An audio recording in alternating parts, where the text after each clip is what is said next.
Hey, what's going on YouTube? It's your boy Tylord, and I am finally back with more Let's Play World of Warcraft, The Burning Crusade. This is episode 15.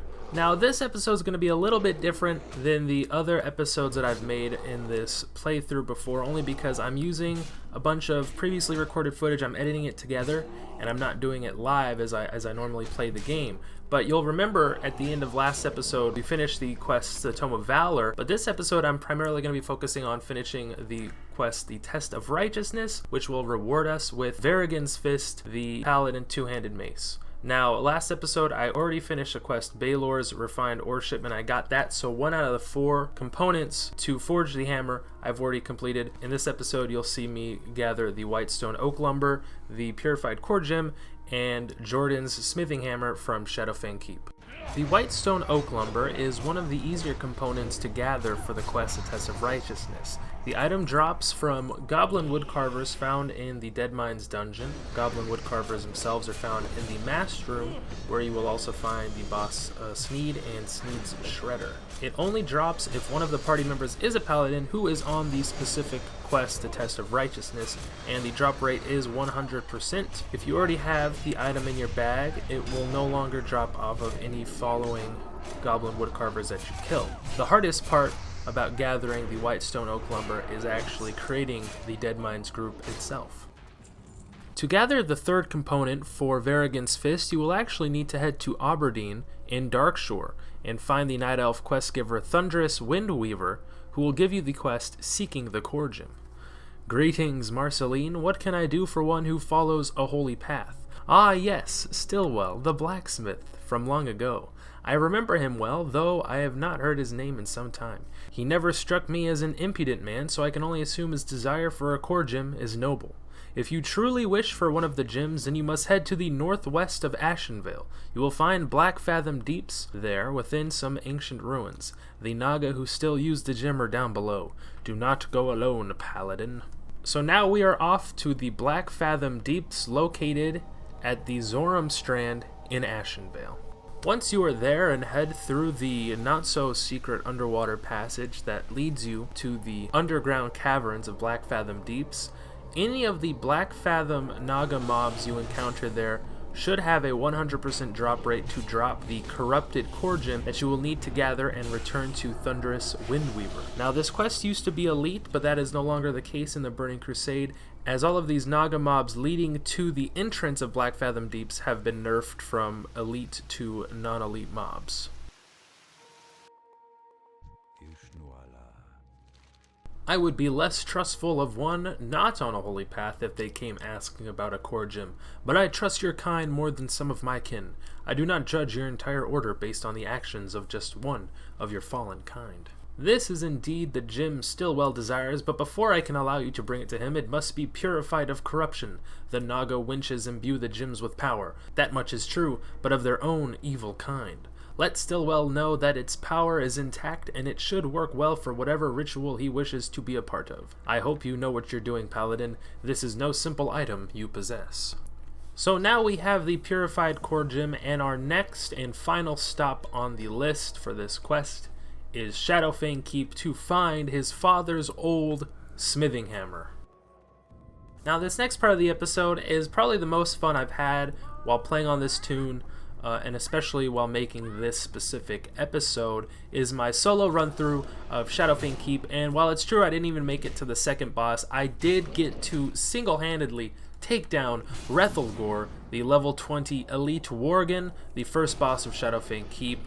He wasn't, I guess you would call him a mini-boss. He wasn't too difficult. The only real ability he had was Soul Drain, which immobilizes you, and it should have put a drain health, sort of a damage over time on me, but the only thing that Soul Drain did, and I don't know if this is a bug because I was running through it solo, or if they changed how the ability worked, but Soul Drain only immobilized me, and it didn't actually drain my health. But as a level 26 Paladin with Guardian Blade as my weapon, I did take him down pretty easily. I did die, however, 2 previous times trying to start the encounter with him, but he is flanked by about 3 different mobs, and I had to die a couple times in order to take out the two mobs that kind of, I wouldn't say guard him, but that pull with him every time you do pull this boss. Now after we take him out, we did go ahead and loot those rugged spalders. Very vaunted item, leather shoulder pads with +8 agility, and then after that you'll see we open the cell of Deathstalker Adamant, and we kick his fucking ass. Get out of here, you undead piece of trash. My most favorite race in this game, and I'm slaying him just like that.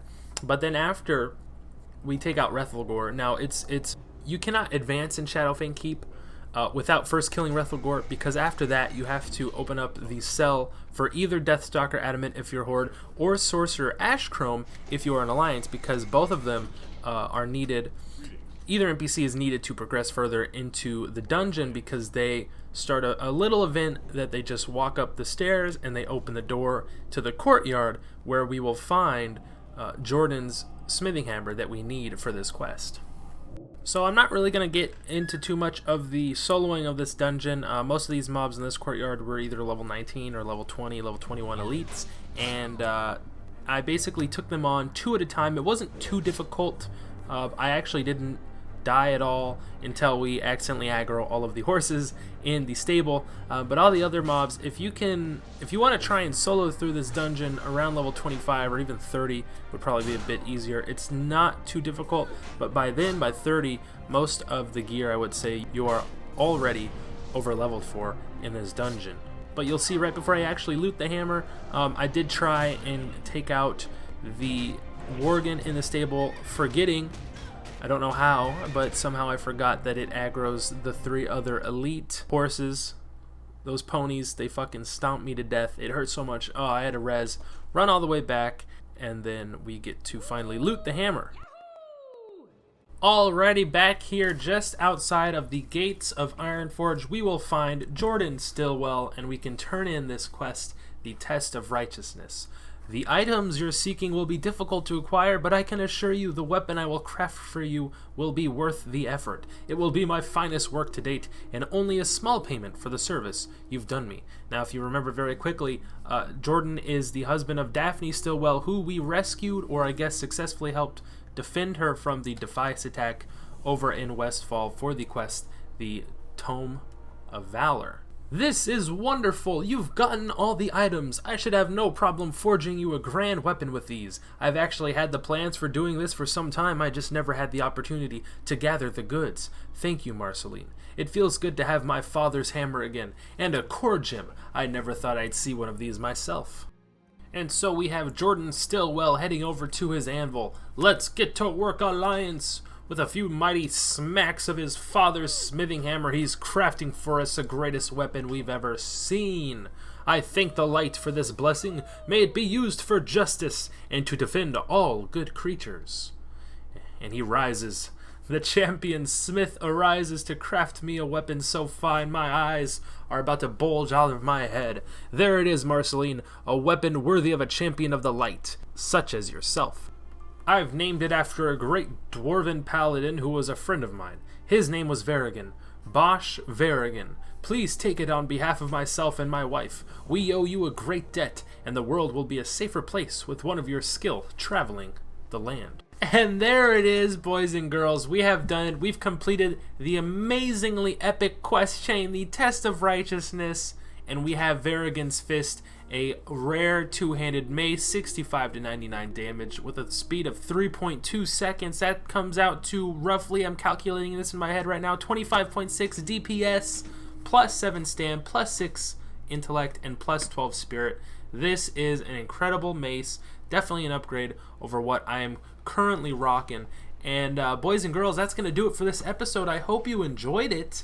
Last episode, I know it's been about 3 months in between, but last episode, just to recap, we did the Tome of Valor, we got the Bastion of Stormwind, and we started to do the Test of Righteousness, and here it is, several months later. We gathered all 4 components to finish this quest. We got Jordan's refined ore shipment at the end of last episode. We got the Whitestone Oak Lumber from the Dead Mines. We got the purified core gem all the way over from Black Fathom Deeps in Ashenvale, and finally we got Jordan Smithinghammer from Shadowfang Keep. We went all over 2 different continents, tracking down all of these incredibly rare materials for this incredibly storied smith to work with and craft with his own 2 bare hands the finest mace a paladin could ever wield. That's gonna do it, folks. I thank you guys for watching. I want to apologize very quickly for the lack of episodes in this Let's Play, but I was live streaming for quite some time on Project Ascension, and now that's probably come to its end for now. I thank you guys for all the love and support, and be on the lookout for more episodes of this Let's Play World of Warcraft The Burning Crusade on the Netherwing server on this Draenei Paladin as I continue leveling her up in this world. That's gonna do it, everybody. Thank you guys again so much for all the love and support. I love and support all of you in return, and until next time, as always, I hope y'all stay classy and peace out.